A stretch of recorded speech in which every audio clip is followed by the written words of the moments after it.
যোৰহাটত অসম জাতীয়তাবাদী যুৱ ছাত্ৰ পৰিষদে ফাঁচী কাঠত ওলমালে শ্যামকানু মহন্ত আৰু সিদ্ধাৰ্থ শৰ্মাক। যোৰহাটত এখন বিশেষ ফাঁচী কাঠ।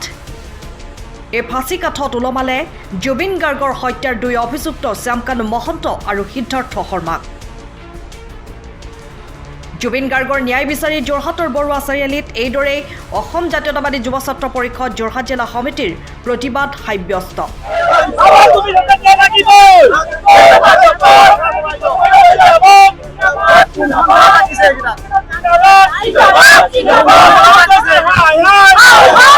সিদ্ধাৰ্থ শৰ্মাক ফাঁচি দিয়ক, শ্যামকানু মহন্তক ফাঁচি দিয়ক, জুবিন গাৰ্গৰ ৰহস্যজনক হত্যাৰ লগত জড়িত ব্যক্তিসকলক ফাঁচি দিয়াৰ শ্লোগানেৰে পৰিৱেশ উত্তাল কৰি তোলে।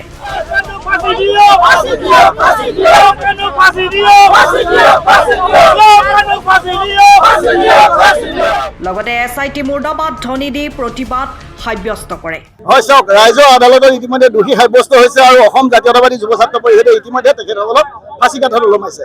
আপোনালোকে দেখিছে যে জুবিন গাৰ্গৰ যি ৰহস্যজনক মৃত্যু আচলতে এইটো হত্যাকাণ্ড, আৰু এই হত্যাকাণ্ডত সম্পূৰ্ণৰূপে জড়িত আছিলে শ্যামকানু মহন্ত আৰু সিদ্ধাৰ্থ শৰ্মা। গতিকে এই শ্যামকানু মহন্ত আৰু সিদ্ধাৰ্থ শৰ্মাই আমাৰ প্ৰাণৰ শিল্পীগৰাকী, আমাৰ মৰমৰ শিল্পীগৰাকীক হত্যা কৰিলে। গতিকে আজি এই হত্যাকাণ্ডৰ পাছতো আজি সমগ্ৰ অসম স্তব্ধ হৈ আছে।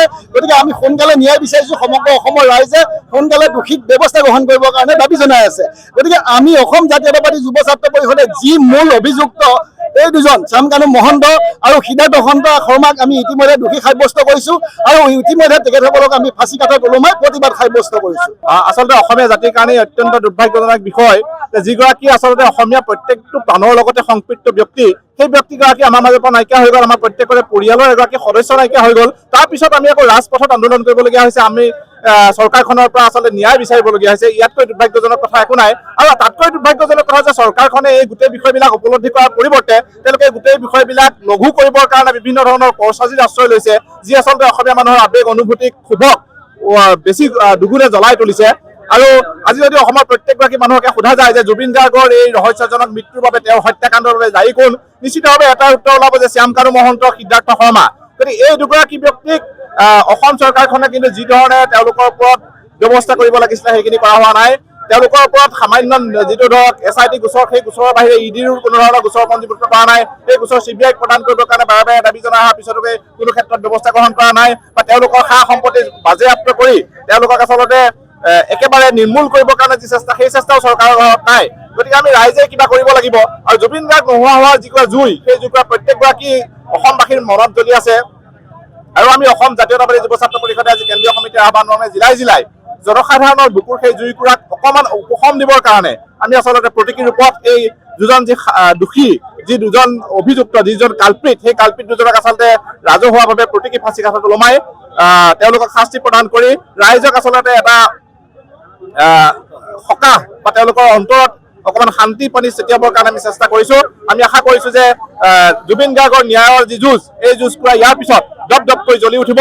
প্ৰত্যেকগৰাকী অসমীয়াই ৰাজপথলৈ ওলাই আহি নিজৰ নিজৰ ক্ষেত্ৰখনৰ পৰাই জুবিন গাৰ্গৰ ন্যায়ৰ বাবে সংগ্ৰাম অব্যাহত ৰাখিব।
খবৰ সময়ত পাবলৈ ফ'ল' কৰক টাইম অফ আছাম।